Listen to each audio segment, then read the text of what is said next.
I woke up on a cabin floor, my head pounding and my entire body aching. The last time I felt this way was after a particularly wild pub crawl, but at least that had been enjoyable. I rolled over and noticed the wildlife, scratchings on the floor. Was I in Mickelson's cabin? Struggling to get up, I scanned the room for any signs of human presence. I was so focused on searching that I almost missed the strange man with glasses sitting in a corner. His eyes were vacant, far beyond blank, as if he was lost in a trance, but not a pleasant one. A wave of unease washed over me, urging me to distance myself from him. The phrase "bad place" echoed in my mind, and just then blood started trickling from his left nostril. "Where is everybody?" I asked while slowly backing towards the door. I opened it and peered outside, but he didn't react. Did they leave without me? Typical bastards, right? Looks like we have something in common after all. He remained silent. I stepped outside for a moment to get some air. When I turned back, he had risen and was now standing beside the table, staring at a spot above my head. "It's too late," he muttered. I backed out of the cabin, not breaking eye contact, and closed the door behind me. The once pure air outside felt suffocating, the cold tundra wind blowing from the north, and the trees whispering ominously. I continued backing away from the cabin, reassured that he wasn't following. I circled the area, peering into each cabin and calling out, always keeping a wary eye on Mickelson's cabin. I was also on the lookout for any signs of trouble, but everything seemed pristine. Even Vibber's cabin had been tidied up. They really had left without me. How long had I been unconscious? My last stop was the foreman's office. The door was ajar, and there were smears of blood on the handle.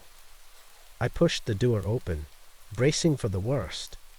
Inside, the furniture was overturned, papers were scattered everywhere, and there were bloodstains on the walls.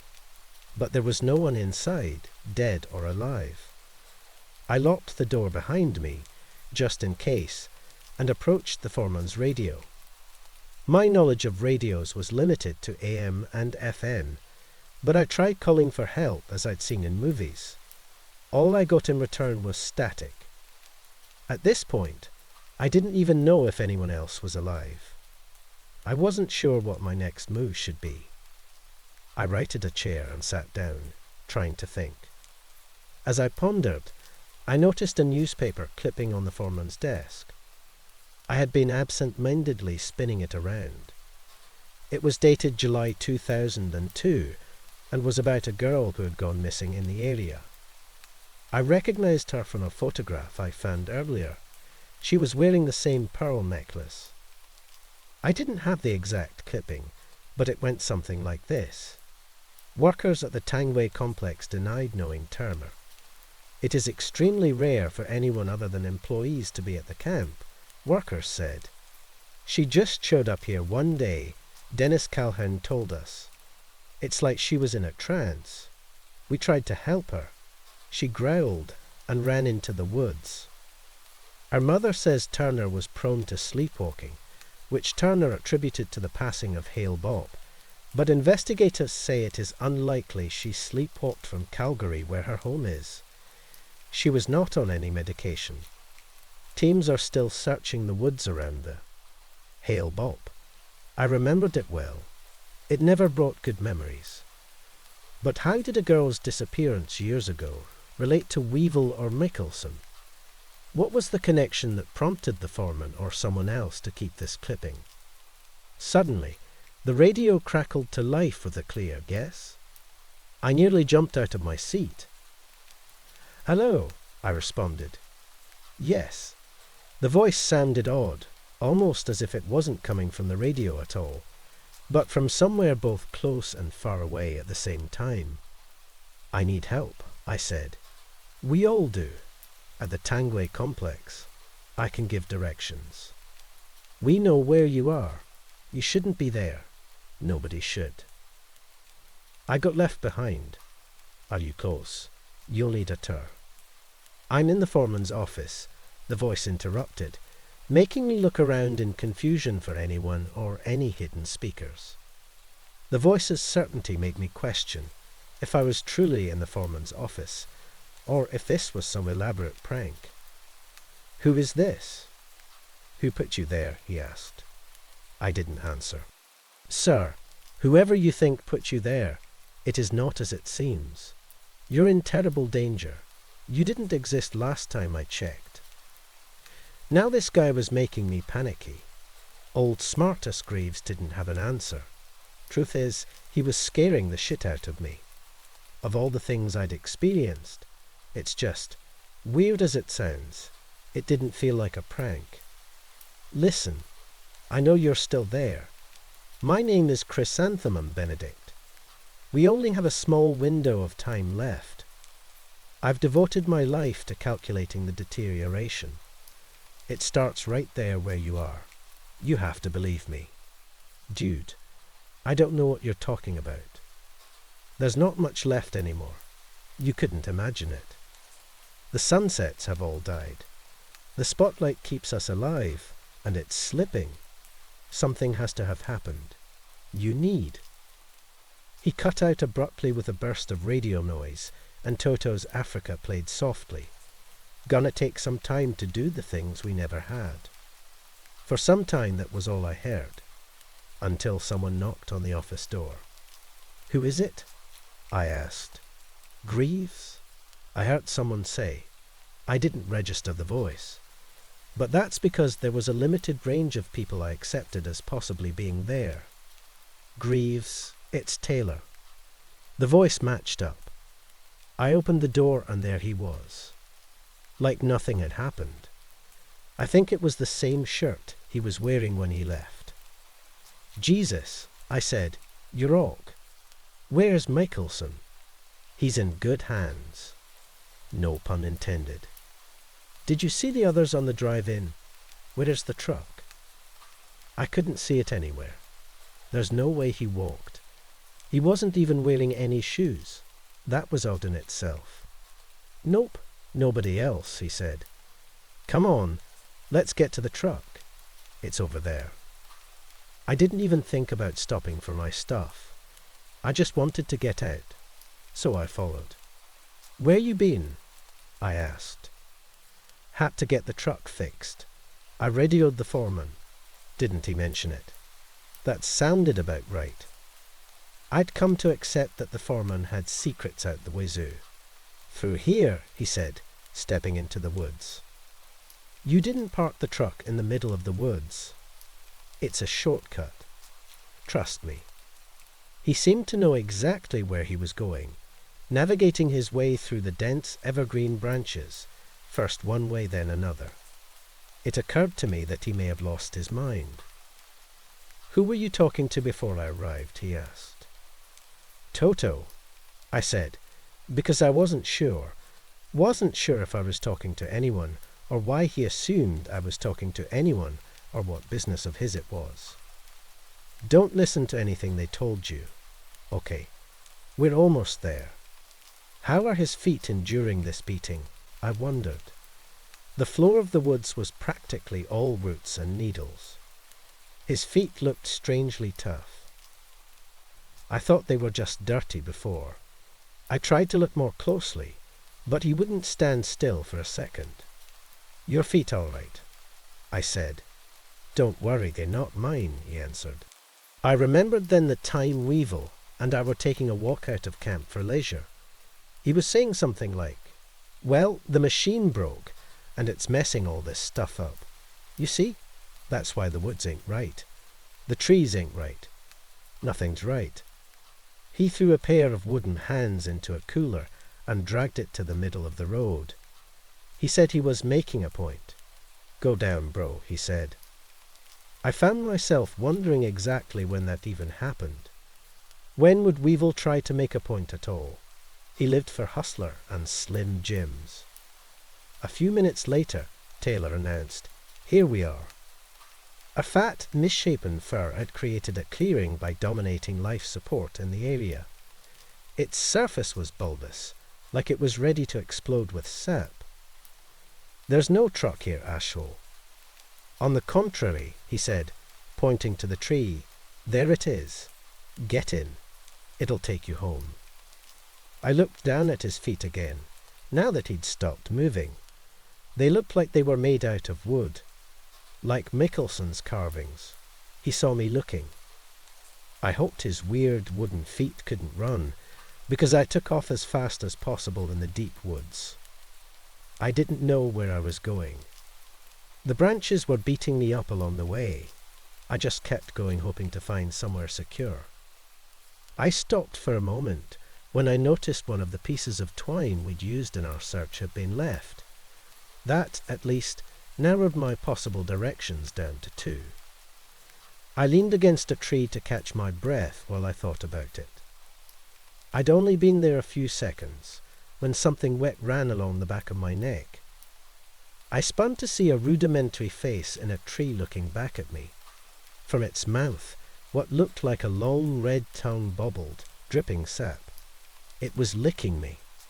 That gave me fresh motivation. I picked a direction and followed the twine.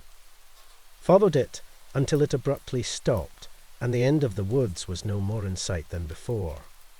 I sat down in the moss, feeling defeated. Almost immediately I heard screaming. I jumped up, looking around my feet. It sounded like it was coming from the moss. Then I saw the twine was being pulled away. Before I could do anything about it, more screams, coming from all around. I stumbled backward and tripped over something, falling against a stump.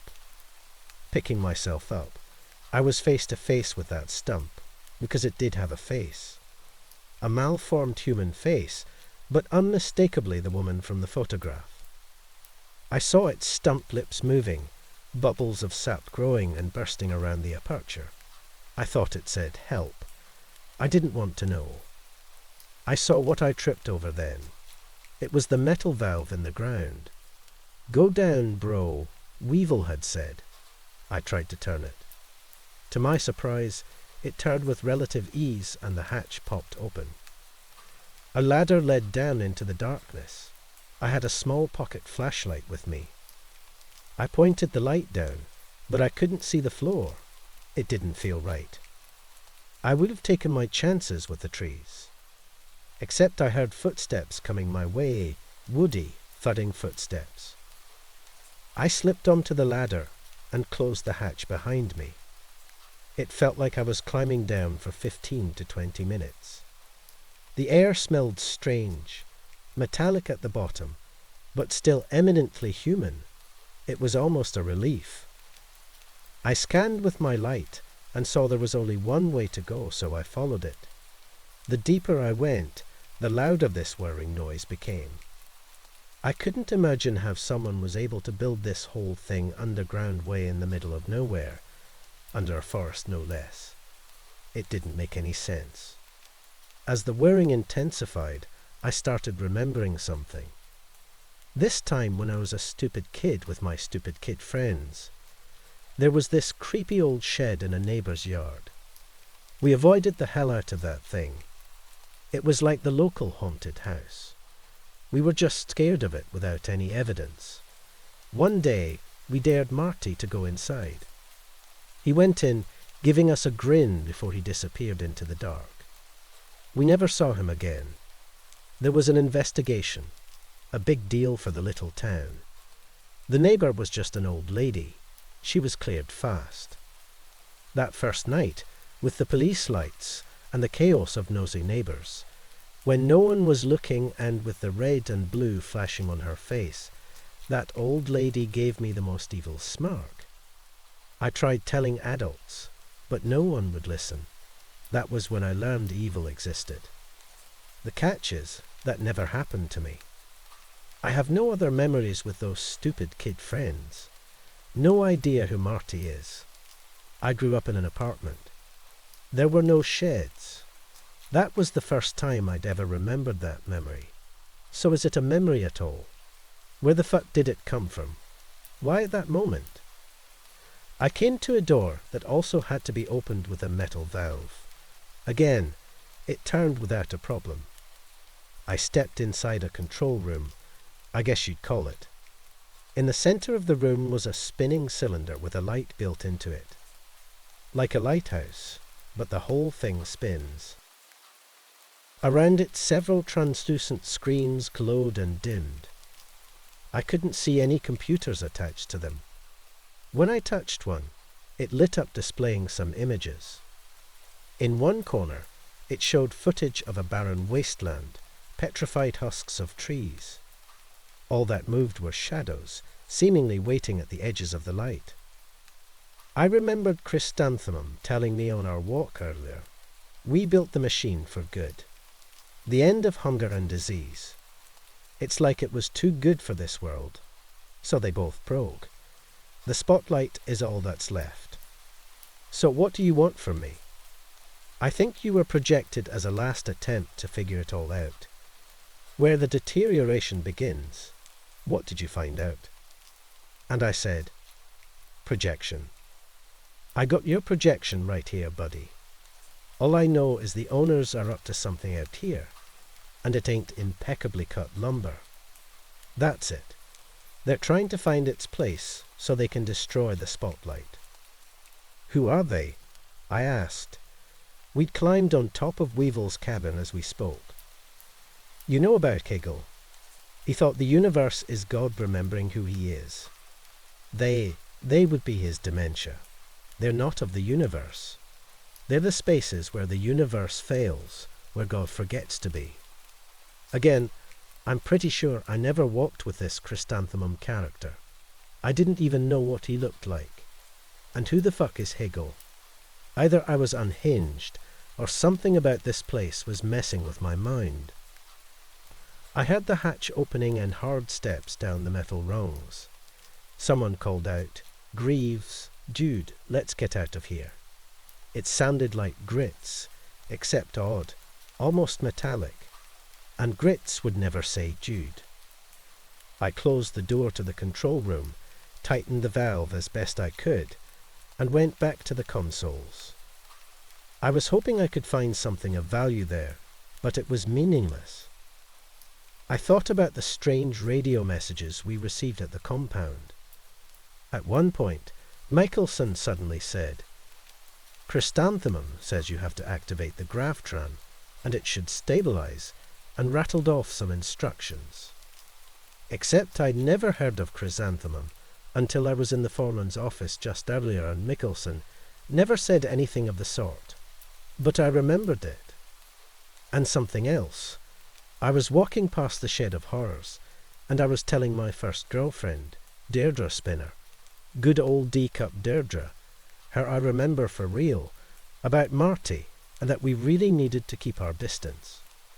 That's where they come from, she noted. The light doesn't reach in there. No, I agreed.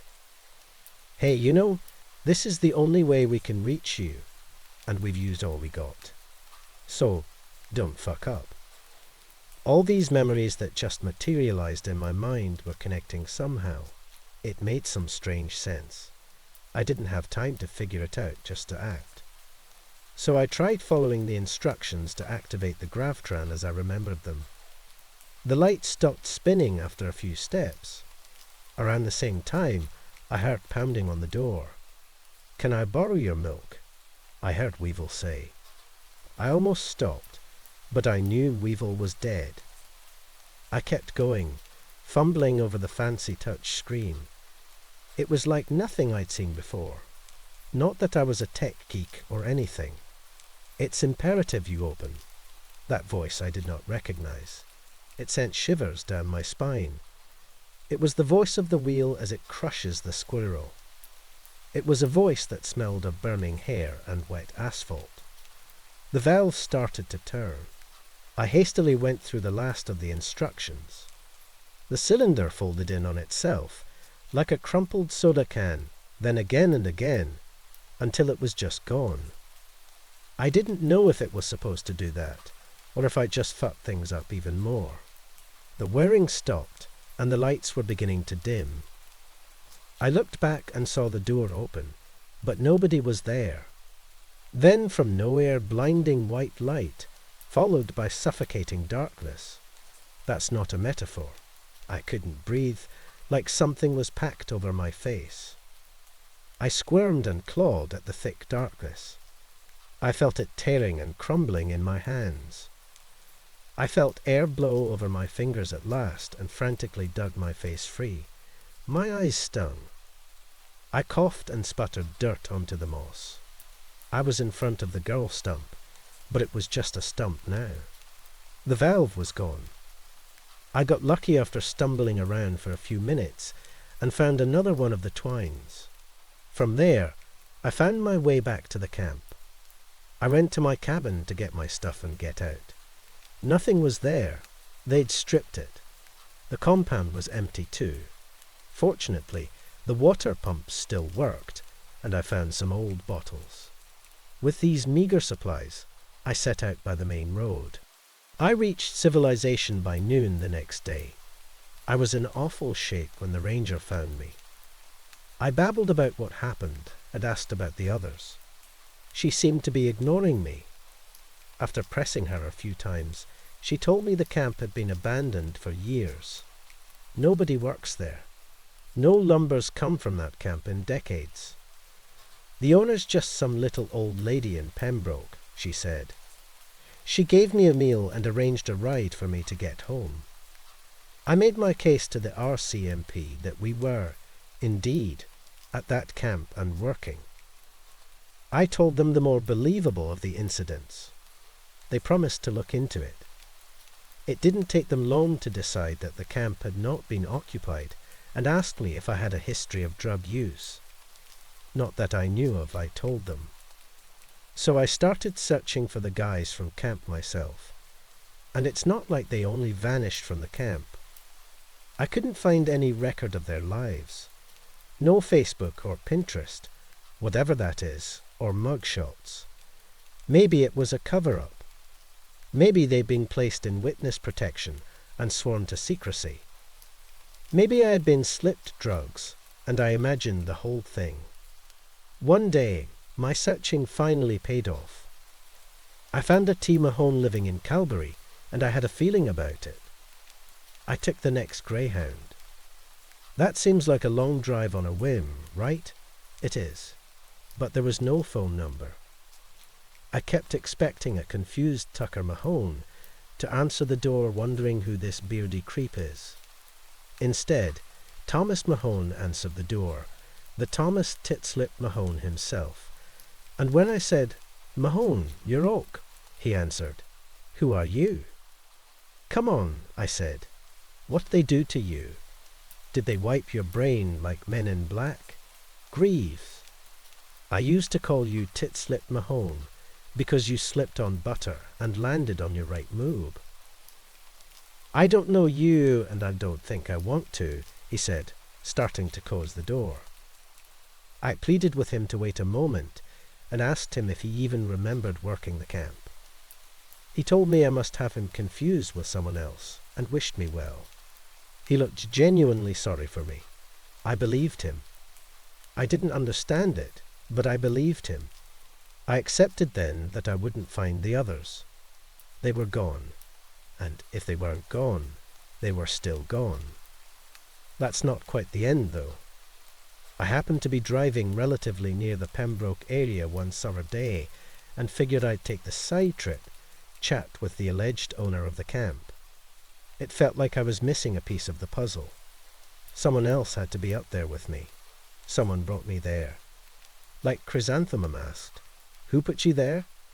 Nobody in town knew anything about the abandoned factory from Gritz's story, or about the Tangway complex for that matter. I might have given up all hope. I was driving aimlessly, or I thought I was, when I drove through a neighbourhood that, though I'd never been through Pembroke in my life, felt familiar. One house, in particular, caught my attention. You know why? Because behind it was a decaying old shed, the same shed where a kid named Marty might have disappeared at one time.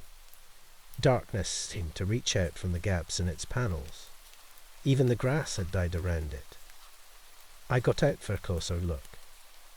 I didn't get very far when the old lady came out of her house. "Can I help you?" she asked. "I think I remember this shed," I told her. "How old is it?" "Old.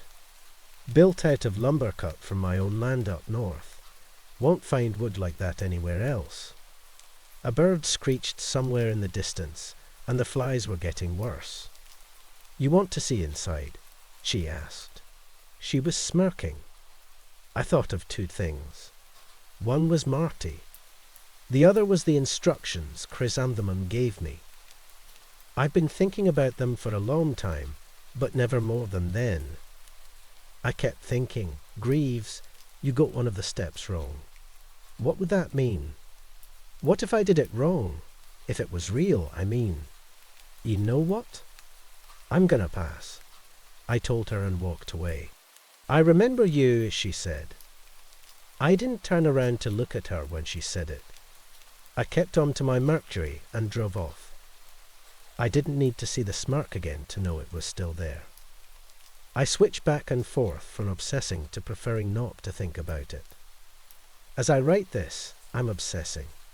I've come to some conclusions. I don't think I'm in some alternate dimension, or to you from one. I think something in those woods, whatever that machine was, rewrote chunks of reality, at least my reality, and maybe continues to do so. Maybe I did something horribly wrong. On the other hand, all that machine or anything need do is rewrite my memories. What other reality is there? Could I distinguish for sure between a fabricated and a real memory? What if the memories I thought were fabricated were modified to feel that way?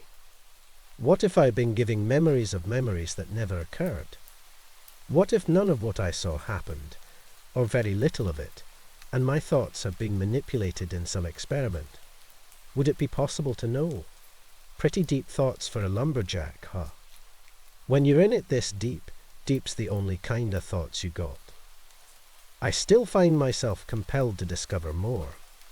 I research what I can. The history of that place. Newspapers carrying Marty's disappearance. Anything I can find. I haven't found anything of value yet. Maybe someday. Until then, my story, whether trip, dream, or reality, is all I've got. Greaves out.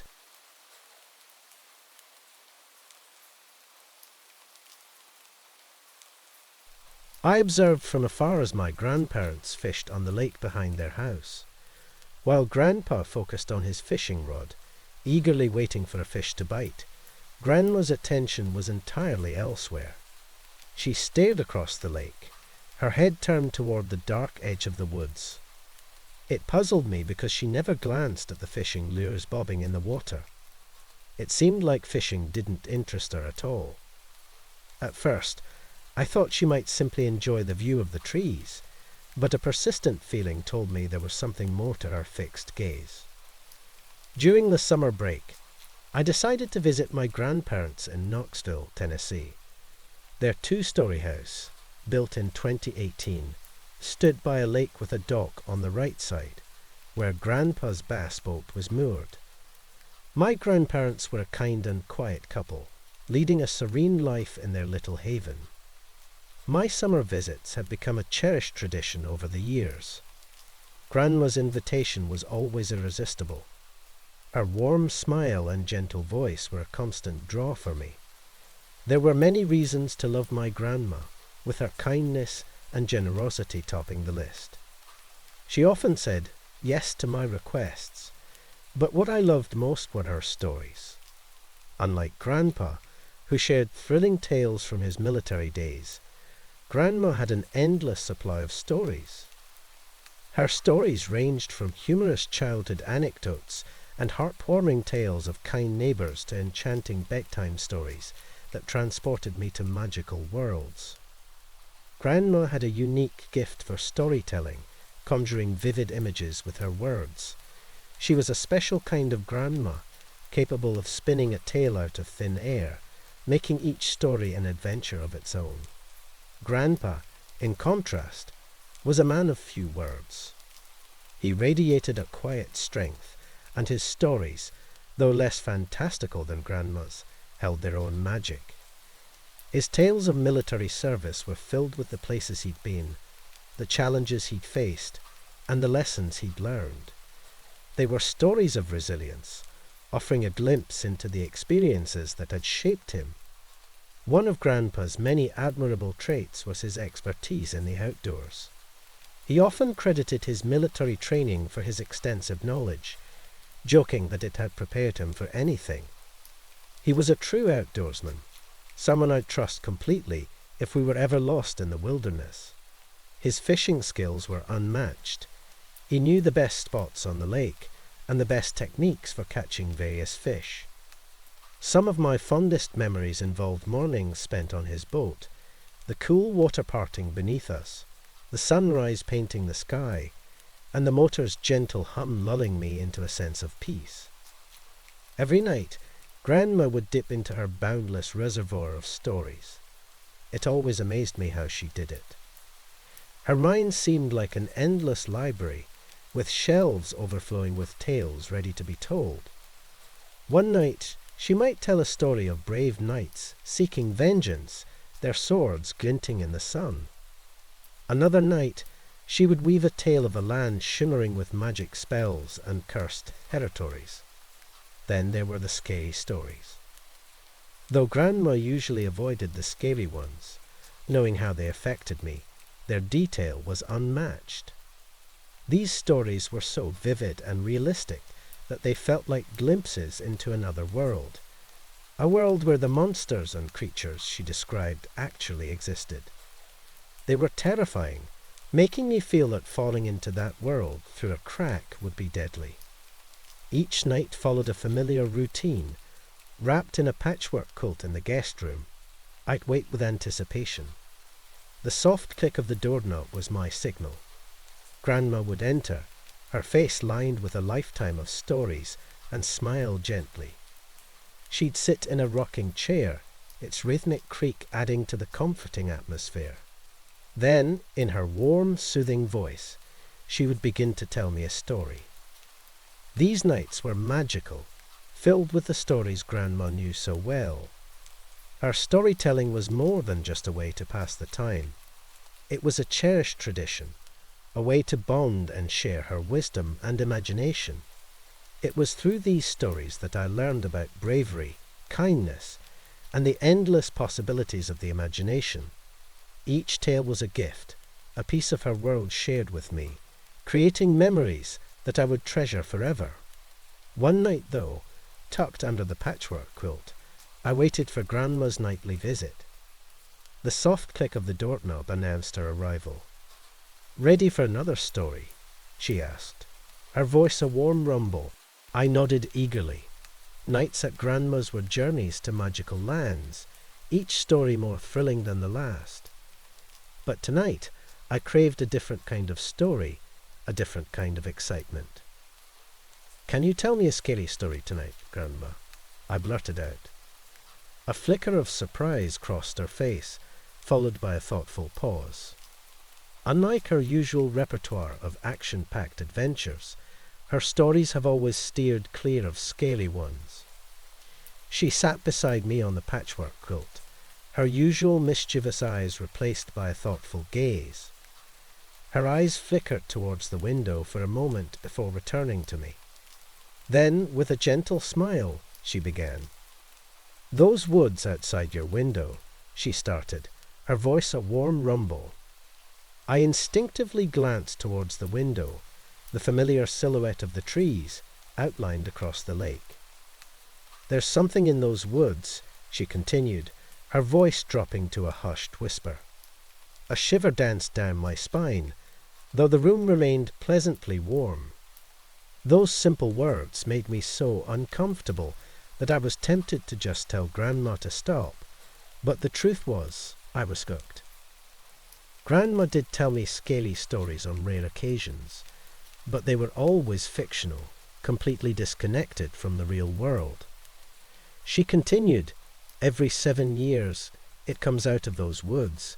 It emerges, a creature that's been on this earth for thousands of years. It crawls on all fours." It hunts, a silent predator searching for its prey. I began to tense up a little. The room remained quiet, but the air felt heavy. Its body is like a man, but twisted and contorted, she murmured, and its limbs elongated, reaching out at odd angles. Its skin is black as coal, making it difficult to spot during the night. I swallowed hard, my eyes instinctively drawn back to the window. The trees, once comforting, now seemed to writhe with unseen shadows. But the worst part, she continued, her voice barely a tremor, is its eyes, multiple eyes, scattered across its head like a spider. They pierce the darkness, searching for an unsuspecting victim. She continued, her voice a hushed whisper, sending shivers down my spine. Sometimes, if it has trouble finding prey, it ventures closer, closer to houses, searching for unlocked windows. My breath caught in my throat. The image of eyes peering through the glass sent a jolt of terror through me. If it finds an opening, she murmured, it will crawl inside and snatch the closest person to it, dragging them back to the woods. I squeezed my eyes shut, the warmth of the quilt a poor barrier against the sudden chill. It keeps its victims alive for 7 long years, she whispered, feeding off them slowly until the hunger returns, and it's time to hunt once more. My grip tightened on the blanket, and my knuckles were white. A cold sweat was dripping down my skin. But don't you worry, she said, her voice gentling. As long as we keep the windows locked, we'll be safe. And don't forget to do the same at your mom's house. She rose from the quilt, her smile strained at the edges. A smile meant to reassure, but one that couldn't hide the sliver of unease in her eyes. Her movements seemed slow and deliberate as she walked towards the window.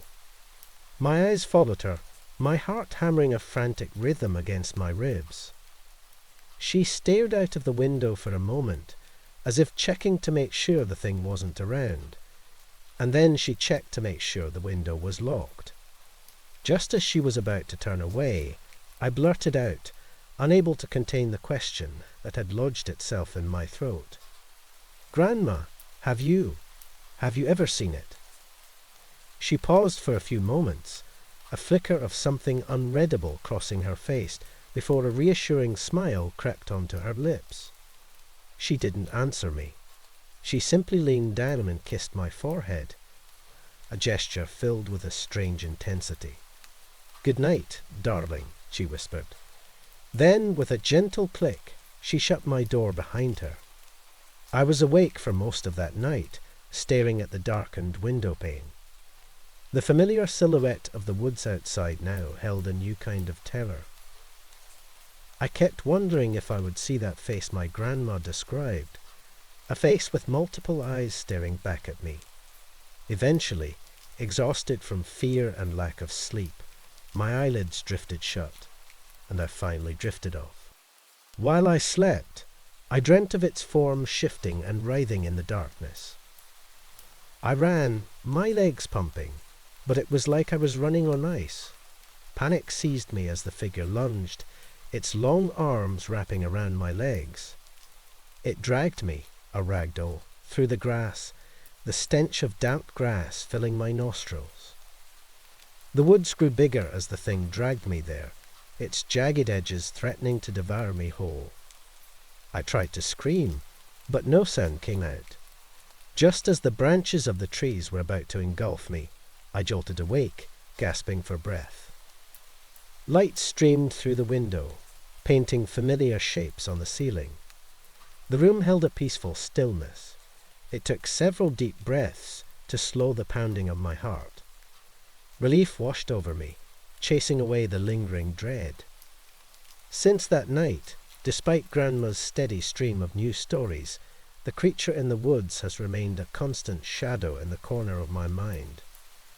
Thankfully, the nightmares, those terrifying chases through endless woods, didn't last. Slowly, the story faded from memory. A few years later, a different kind of darkness descended upon our family. Cancer, a cruel, selfish thief, stole my grandmother's health bit by bit. She fought for months, but in the end, the disease won. It left a hole in our lives, especially for Grandpa. Now he lives alone, the silence of the house heavy with her absence. Talking about her seems to bring a fresh wave of pain, etched deep into the lines on his face. Sometimes he murmurs about just waiting for his turn to join her. It's a heartbreaking sight. A man transformed into a solitary figure, simply waiting to die. That year was a blur of grief, a dark tunnel we all had to navigate. But with the love and support of family and friends, we eventually managed to pull through. With each passing year, the grief lessened, but Grandma's memory remained. Then, after another few years, during my senior year in high school, something happened. I walked into the house after a long day. The familiar scent of an empty house greeted me. Mom had already left for work. Pulling my backpack onto my bed, I pulled out my books and settled in for an evening of homework, studying, and the occasional break to watch TV. I shut off the TV, changed into my pajamas, and crawled into bed.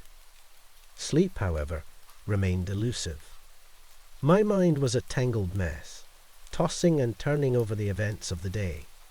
Finally, I peeked at the clock on my desk, its green glow reading almost 3:00 a.m. Just then, a sound shattered the silence, a sharp tap that echoed through the room. My eyes flew open, snapping towards the window. A wave of ice washed over me, freezing my blood solid. Memories of Grandma's story flooded back, the creature, the woods. There, pressed against the glass, was a form that blocked most of the moonlight from filtering in. If not for the sliver of moonlight peeking in around what was blocking it, I wouldn't have been able to see it at all. Its human-shaped body pressed against the window, and across its head. I could have sworn I saw movement. A flicker, like multiple tiny insects scurrying across its flesh. Then a horrifying realization dawned on me. They weren't insects. They were eyelids. Eyelids flickering open and shut, scanning my room with frantic urgency. My breath hitched. Was this a dream? Just then, a shadowy limb, long and impossibly thin, snaked out towards the base of my window. And I locked the window. The sickening sound of the window, as the glass began to slide up, hit my ears. Terror choked and screamed in my throat. There are woods behind my mum's house too, and a sickening realization dawned on me. This wasn't just a story. It was real, and it was here. Adrenaline surged through me, and my flight or fight responses kicked in. I threw myself out of bed in a desperate scramble. My feet pounded the floor as I bolted towards the door, flinging it open, but my escape was cut short. The door slammed shut in my face, the force of it throwing me backward. A strangled cry escaped my lips as a wave of terror washed over me. My body locked up, and every muscle seized in a silent scream. Somehow, it was now in my room, that fast. It was no longer at the window. It was now above me, above my door. One of its grotesquely long limbs, tipped with a hand like a spider's claw, pressed firmly against the door, pinning me inside. Another seemed contorted at an unnatural angle, its fingers splayed against the wall in a grotesque parody of a grip. The head, if you could call it that, twisted on its neck in a way that defied human anatomy, almost spinning completely around. A chorus of eyes walked on to me.